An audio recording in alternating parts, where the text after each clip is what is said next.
नमस्ते बच्चों, हिंदी क्लासेस में आपका स्वागत है। आज हम शब्द शक्ति पढ़ेंगे।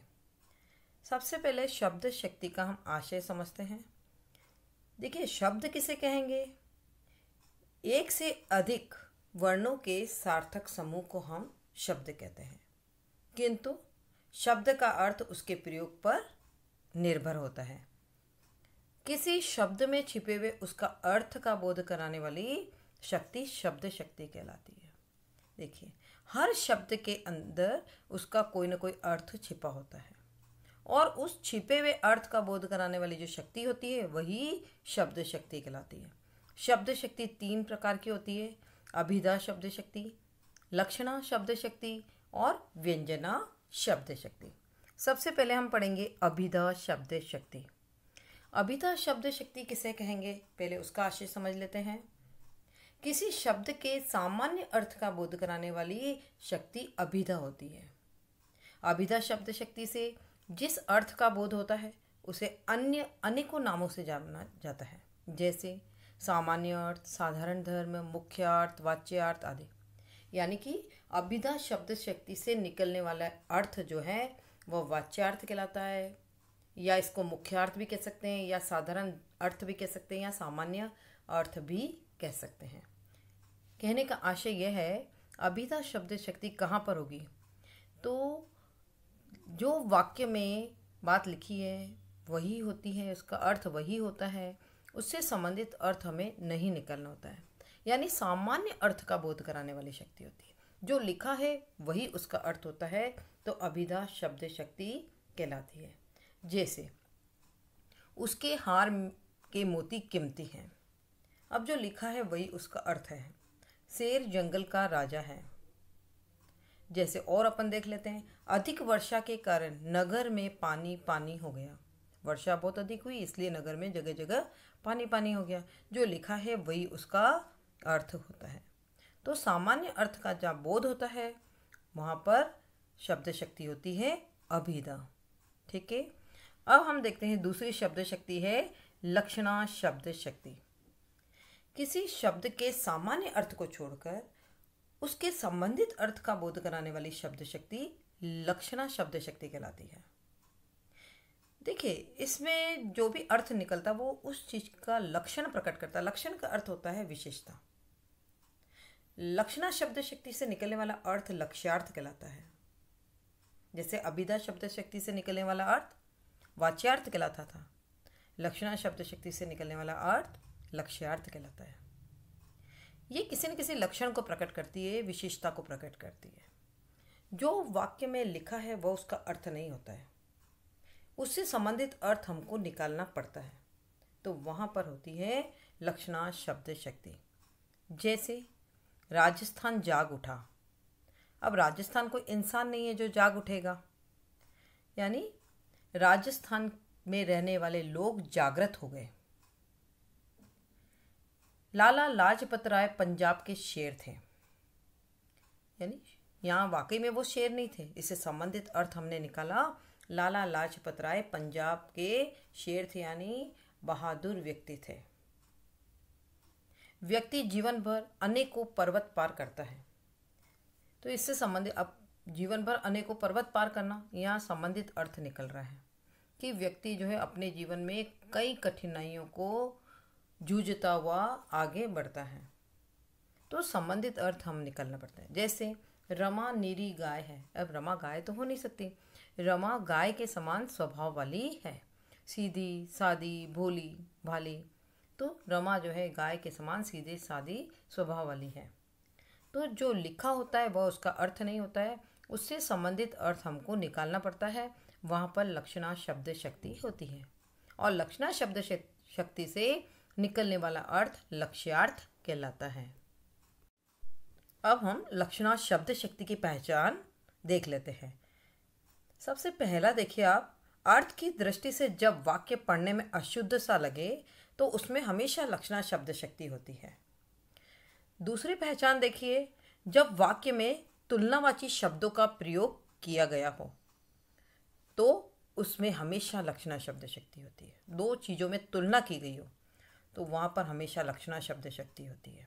जैसे मैंने बोला था ना, रमा निरी गाय है, तो रमा की तुलना किससे की है? गाय से की है, कि गाय के समान वह सीधे साधे सरल स्वभाव वाली है। तो जहाँ तुलनावाची शब्दों का प्रयोग होता है वहाँ लक्षणा शब्द शक्ति होती है। और तीसरी पहचान देखिए, दुनिया में जितने भी मुहावरे हैं वह सब लक्षणा शब्द शक्ति के उदाहरण हैं। ठीक है, जैसे बाजार में लाठियाँ चल रही है, अब लाठियाँ तो अपने आप चलेगी नहीं, अर्थात लड़ाई झगड़े हो रहे हैं, तो मुहावरे वाले जितने भी वाक्य हैं वह भी सब लक्षणा शब्द शक्ति के उदाहरण होते हैं। अब हम देखेंगे लक्षणा शब्द शक्ति के भेद। इसके दो भेद हैं, रूढ़ा लक्षणा और प्रयोजनवती लक्षणा। सबसे पहले हम पढ़ेंगे रूढ़ा लक्षणा। जब किसी वाक्य का रूढ़ि या परंपरा के आधार पर अर्थ ग्रहण किया जाए वहाँ रूढ़ा लक्षणा होती है, अर्थात जहाँ पर वाक्यों के अंतर्गत मुहावरों का प्रयोग किया जाता है वहाँ पर रूढ़ा लक्षणा होती है। ठीक है, जैसे मैं कुछ उदाहरण बोलूँगी। राम सदा चौकन्ना रहता है, पुलिस को देखकर चोर 9-2-11 हो गया, बाजार में लाठियाँ चल रही है, कश्मीर रक्त में डूबा है। देखिए, इन सब वाक्यों में मुहावरों का प्रयोग किया गया है। चौकन्ना रहना, 9-2-11 होना, लाठियाँ चलना यानी लड़ाई होना, रक्त में डूबना, तो ये सारे क्या हैं? मुहावरे हैं। तो जिन वाक्यों में मुहावरों का प्रयोग होता है वहाँ रूढ़ा लक्षणा शब्द शक्ति होती है। इसकी पहचान भी यही हो जाएगी कि हिंदी के सारे मुहावरे वाची वाक्य जो है रूढ़ा लक्षणा के ही उदाहरण होते हैं। ठीक है, लक्षणा शब्द शक्ति का दूसरा भेद है प्रयोजनवती लक्षणा। जब किसी विशेष प्रयोजन का अर्थ होता है उद्देश्य, किसी विशेष प्रयोजन से प्रेरित होकर शब्द का प्रयोग लक्ष्यार्थ में किया जाता है, अर्थात जब किसी शब्द का लक्षणों के आधार पर समानता या तुलना करते हुए अर्थ ग्रहण किया जाता है तो वहाँ पर प्रयोजनवती लक्षणा होती है। ठीक है, यानी कि जो वाक्य में जो भी बात लिखी है वह किसी न किसी उद्देश्य स्वरूप लिखी है। दो चीज़ों में तुलना करते हुए किसी उद्देश्य स्वरूप कोई बात कही गई है, वहाँ प्रयोजनवती लक्षणा होती है। जैसे हम एग्जाम्पल देख लेते हैं। अब सिंह अखाड़े में उतरा। अब सिंह अखाड़े में उतरा अर्थात सिंह का अर्थ तो शेर होता है, किंतु यहाँ पर बात किसी ऐसे व्यक्ति के लिए आई है जो बलवान है, अखाड़े में लड़ने के लिए उतरा है। तो यहाँ सिंह के समान बलवान व्यक्ति को अखाड़े में उतरते हुए बताया है, तो समान गुणों से यहाँ तुलना हो रही है। लाल पगड़ी आ रही है। अब लाल पगड़ी तो चलकर आएगी नहीं, अर्थात इसका आशय हम निकालेंगे कि इसके पीछे प्रयोजन क्या है कि सामने से जो व्यक्ति आ रहा है उसने लाल पगड़ी पहन रखी है, तो लाल पगड़ीधारी व्यक्ति आ रहा है। तो इसकी पहचान भी आप ध्यान रखना। सारे समानता या तुलनावाची वाक्य प्रयोजनवती लक्षणा के उदाहरण होते हैं। प्रतीक शब्दों में भी हमेशा प्रयोजनवती लक्षणा होती है। ठीक है,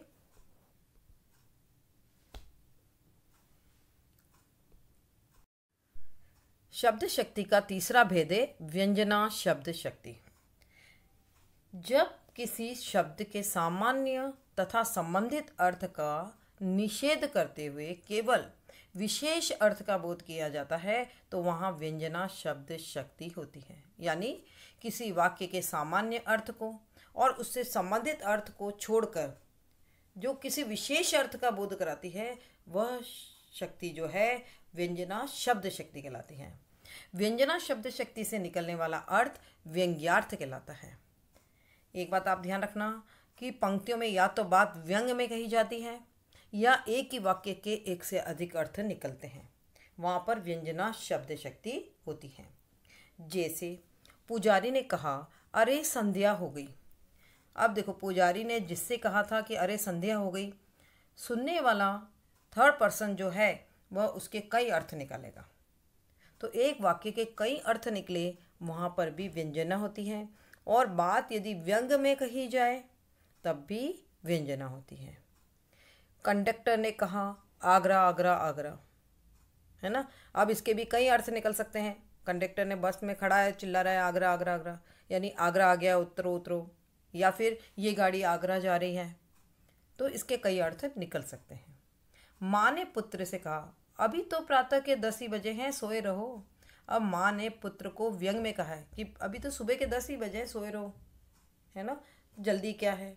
तो बात माँ ने पुत्र को व्यंग में कही है, इसलिए यहाँ पर भी व्यंजना शब्द शक्ति है। तो व्यंजना शब्द शक्ति में दो बातें आपको याद रखनी है। एक तो ये कि एक ही वाक्य के एक से अधिक अर्थ निकल सकते हैं, यानी कहने वाला और सुनने वाला, कहने वाला जिस व्यक्ति को कह रहा है वो दोनों उस वाक्य का अर्थ समझ रहे हैं, है ना, किंतु थर्ड पर्सन जो है वह उसके कई अर्थ निकाल लेता है, तो वहाँ पर व्यंजना शब्द शक्ति होती है। और बात यदि कहीं पर व्यंग में कही जा रही है तो वहाँ पर भी व्यंजना शब्द शक्ति होती है।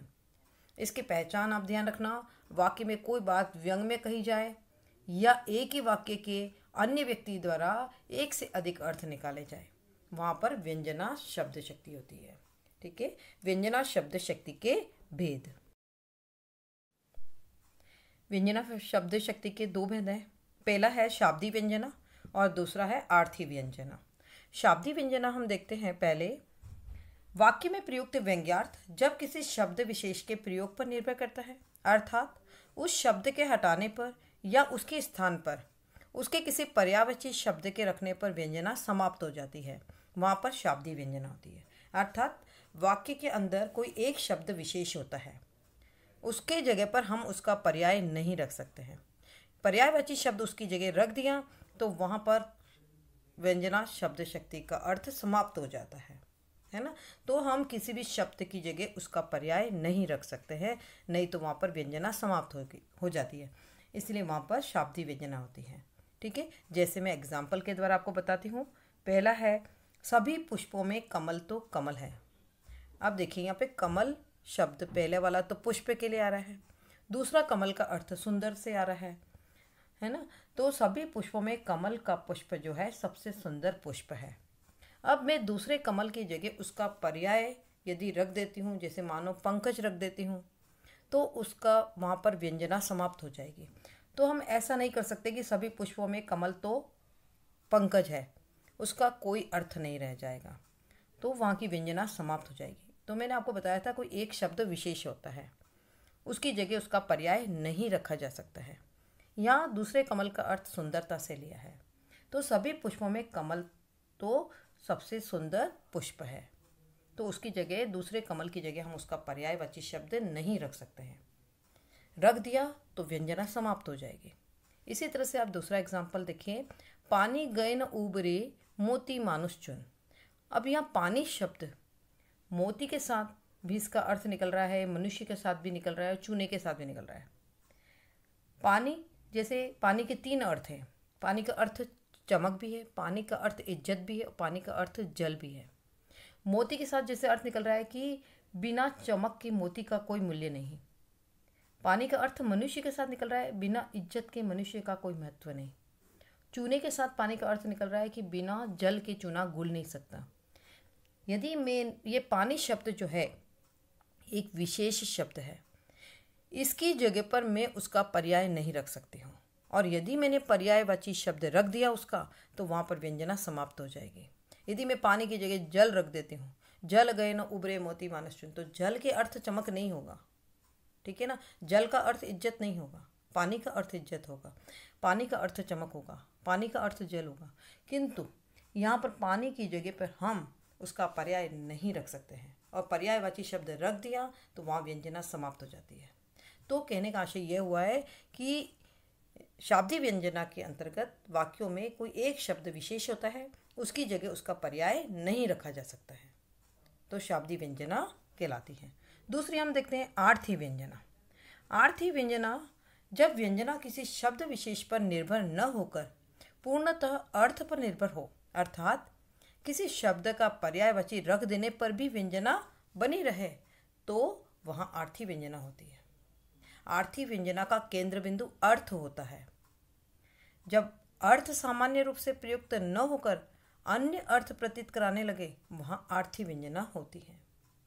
जैसे सघन कुंज छाया सुखद शीतल मंद समीर। अब यहाँ पर किसी भी शब्द की जगह उसका पर्याय रख दो तो व्यंजना फिर भी बनी रहेगी, ठीक है। तो यहाँ पर आर्थी व्यंजना होती है। जैसे दूसरा एग्जाम्पल, प्रधानाचार्य जी ने कहा 4 बज गए हैं। इसमें भी आप वाक्य में देख लो, जो किसी भी शब्द की जगह उसका पर्याय रखेंगे तब भी व्यंजना बनी रहेगी। तो यहाँ पर आर्थी व्यंजना है, इसमें अर्थ प्रमुख होता है। ठीक है।